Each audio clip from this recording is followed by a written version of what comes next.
Berbagai pihak sudah mendesak perlu dilakukan audit investigatif untuk membuktikan ada tidaknya markup proyek Wush. Istana juga sudah merespons dengan bakal menggelar rapat terbatas. Akankah pemerintah dan KPK berani mengungkap polemik utang Wush yang membengkak ini? Kami diskusikan bersama anggota Komisi 3 DPR fraksi Partai Golkar Sudesson Tandra dan pakar hukum pidana pencucian uang Yenti Garnasih. Selamat sore semuanya, apa kabar?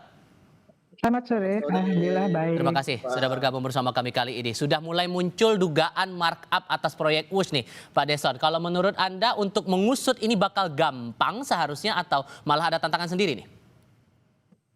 Ya, kalau mengusut ini ya, kalau kita bicara masalah gampang atau tidak itu kan relatif, ya. Tapi bagi saya adalah kalau timbul pemberitaan begini, ada dugaan begini, ya aparat penegak hukum itu khususnya KPK, Kejaksaan Agung, dan polisi harus proaktif, ya kan, untuk mengusut masalah ini. Kira-kira demikian. Dengan munculnya masalah utang yang membengkak, kemudian keuntungan tidak memadai, markup ini menurut Anda masuk akal muncul dalam proyek Wush ini? Ya kalau saya begini ya, menghindari dulu dugaan markup atau tidak. Nah, di dalam suatu bisnis ya pasti ada untung atau rugi. Itu biasa kan, ya kan. Masalah yang menjadi perhatian saya adalah apakah proyek ini sudah dilaksanakan dengan proper, dengan benar, prosedurnya benar, tidak melanggar hukum, dan tidak.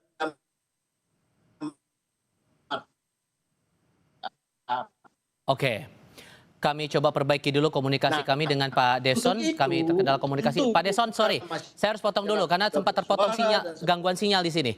Pak Desson masih bisa mendengar suara saya, Pak Desson? Ya. Saya dengar. Suaranya Oke, jelas. boleh diulang lagi, Pak? Silakan. Ya, jadi bagi kami itu bukan masalah apakah itu untung atau rugi. Yang pertama itu adalah apakah proyek ini sudah dikerjakan secara proper. Prosedurnya benar, tidak ada markup, ya, semuanya berjalan sesuai dengan itu. Nah, karena di masyarakat itu ada permintaan dan ada dugaan markup, maka aparat penegak hukum dalam hal ini KPK harus proaktif untuk melakukan yang namanya penyelidikan. Nah, penyelidikan itu bukan berarti bahwa ini sudah terjadi perbuatan pidana, bukan. Tetapi ini untuk apa? Menjawab ya pertanggungjawaban sebagai aparat penegak hukum kepada masyarakat yang curiga kan begitu. Kira-kira demikian. Tapi nunggu harus ada yang ngadu dulu ke KPK atau sebetulnya KPK bisa langsung aja nelusurin ini, Pak Desson? Jadi ini begini loh, pertama ini kan bukan delik aduan. Dan yang kedua, korupsi itu kan musuh baik, musuh rakyat, musuh kita semua. Itu dari aparatnya KPK, pencegahan dan pemberantasan korupsi, ya dia wajib dimintai orang, nggak usah, aktif aja turun. Oke. Kira-kira demikian. Baik, Bu Yenti, sekarang pertanyaannya, ini kan memang bukan delik aduan, sehingga kalau ada muncul dugaan markup dalam proyek seperti ini, penanganan hulu ke hilirnya akan gimana, Bu? Iya kan KPK belakangan kan mengatakan bahwa sebetulnya penyelidikan sudah dilakukan mulai awal 2025 gitu ya. Baru sekarang bicara begitu kan. Ini nggak tahu beneran nggak 2025. Kalau 2025 kemudian sekarang sudah Oktober, terus apa dong hasilnya? Saya kok tiba-tiba kok bilang begitu ya. Tadinya kan KPK mengatakan bahwa Pak Mahfud lapor dong gitu kan. Seolah-olah kan ini begitu diributkan ya tidak harus ada laporan karena kan penyidik itu melakukan penyelidikan itu adalah bisa melakukan sendiri, bisa menemukan sendiri atau kalau memang atau ada pengaduan masyarakat. Tapi kalau sudah ramai seperti ini harusnya sudah jalan.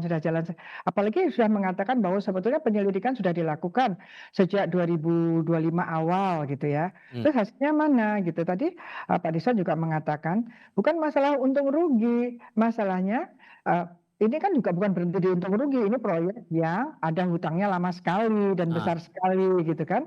Kemudian ada dugaan untuk menjawab kecurigaan masyarakat yang katanya tidak boleh membandingkan apple to apple, kalau di Arab berapa, kalau di sini berapa, begitu kan. Hmm. Oke, oleh karenanya untuk menjaga kewibawaan pemerintah dan juga KPK sendiri gitu ya, ya dijawab ini ada nggak markup-nya gitu kan. Dan Kalau harus dimulai melakukan dari mana, Bu Yenti? begini, kalau melakukan penyelidikan itu, penyelidik itu boleh memanggil mencari barang bukti, kemudian memanggil untuk dimintain keterangan. Sudah manggil belum gitu kan ya. Kemudian auditnya mana gitu kan. Itu kan mestinya kalau sudah 2 tahun beroperasi masa nggak ada audit dulu berapa, kok bisa sekarang mengatakan sudah untung, itu untung dari mana gitu kan. Untung itu dipikirkan bagaimana suatu proyek yang masih hutang, apakah itu masih sudah bisa dikatakan ada untungnya gitu, itu kan juga harus dilihat Oke, gitu ya. oke. Minimal nanti dilihat studi kelayakannya gimana, kemudian ini loh yang menarik adalah bahwa proyek itu sejak awal katanya Pak Hmm. Menko dulu sudah busuk. Busuk tuh apa? Kalau busuk kenapa diteruskan? Itu Baik. siapa? Bagaimana gitu.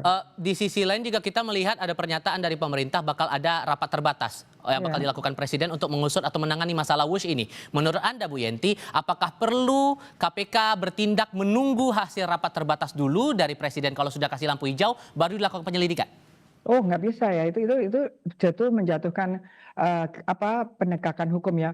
Gini, terlepas ya misalnya kepolisian, kemudian KPK memang, lembaga itu di bawah pemerintahan dalam hal pendanaan dan sebagainya, bukan berarti bahwa, kapan penyelidikan dimulai, kapan mau bergerak, tidak boleh, menunggu apakah ada lampu hijau atau tidak, ya itu namanya penegakan hukum yang tidak objektif ya kan, bukan begitu. Apalagi penegak hukum dalam hari ini KPK juga termasuk untuk melihat apakah ada oknum-oknum pejabat-pejabat pemerintah yang Hmm. terlibat pada waktu itu maupun sekarang. Ya kan tidak mungkin menunggu mereka itu nggak ada. Ya syukur-syukur kalau mereka ratas. Tapi yang penting justru jangan sampai ada kesan nanti jalan setelah ratas. Lah itu berarti kan penegakan hukum didikte Ya, oleh pemerintah, oleh eksekutif kan bukan begitu. Karena oke, penegakan hukum itu di ranah yudikatif kan. Itu kan oke. sebenarnya nggak boleh. Iya. Sehingga Komisi 3 sebagai mitranya KPK, Pak Deson, dorongannya sejauh mana untuk agar KPK ini bisa melakukan audit investigatif penyelidikan maksimal begitu untuk kasus ini? Ya, ya, jadi begini, kita harus memisahkan masalah untung rugi dan adanya pelanggaran hukum. Ini kan dua hal yang berbeda, ya kan? Tujuan pemerintah untuk mengadakan alat transportasi itu kan baik, Hmm. ya kan? Masalah rugi atau tidak itu urusan yang lain. Tapi dalam kami sebagai Komisi 3 di bidang penegakan hukum, perhatian kami itu ada tidak, ya kan? Hmm. Masalah ini yang berpotensi untuk menimbulkan kerugian negara, ya kan? Oke. Ada enggak tidak ada perbuatan melawan hukum. Nah, KPK dalam hal ini nggak usah menunggu rapat. Itu dua hal yang terpisah, Hmm. ya. WUS ini kemudian menimbulkan banyak sekali utang dan sebagainya. Itu hal yang ada di ranah yang lain. Ranah KPK adalah untuk mencegah dan memberantas tindakan-tindakan yang menyebabkan kerugian keuangan negara. Maka KPK sudah harus berjalan. Nah, kalau audit itu kan ada 3, Hmm. ya. Audit biasa, general audit, kemudian audit khusus dan audit investigatif. Nah, kalau audit biasa itu kan sudah pasti akan dilakukan oleh semua institusi negara. Nah, yang tadi dikatakan oleh Bu Yenti itu sudah dipanggil aja mereka-mereka yang terlibat institusi-institusi ini, kemudian ditanyakan dan itu pasti ada jawabannya. Ini kita mengurai benang kusut ini, KPK akan tahu di mana arahnya kan begitu. Sehingga ya institusi ini, BUMN mana yang menangani proyek ini dikerjakan oleh siapa, bagaimana kontrak awalnya, ya kan? Ya, perbandingan harga per kilometer di sini dan di negara lain. Ya kan, ada komponen misalnya komponen tanah, komponen peralatan, komponen ya administrasi dan sebagainya. Ini kan jelas, ya. Aha. Dan ini dapat dikerjakan dan dapat kita ini kalau ini dikerjakan. Nah, untuk menjawab pertanggungjawaban kita kepada masyarakat, kecurigaan ini kan harus dijawab, ya kan? Oke. Nah, itulah yang kira-kira kami dari Komisi 3 ingin agar KPK ini bergerak cepat untuk menjawab ya Oke. kecurigaan-kecurigaan yang timbul di masyarakat. Keseriusan ini yang kita tunggu bersama-sama. Pak Deson, Bu Yenti, terima kasih banyak sudah berdiskusi bersama kami kali ini. Selamat sore semuanya. Ya, Terima selamat sore. kasih, selamat sore.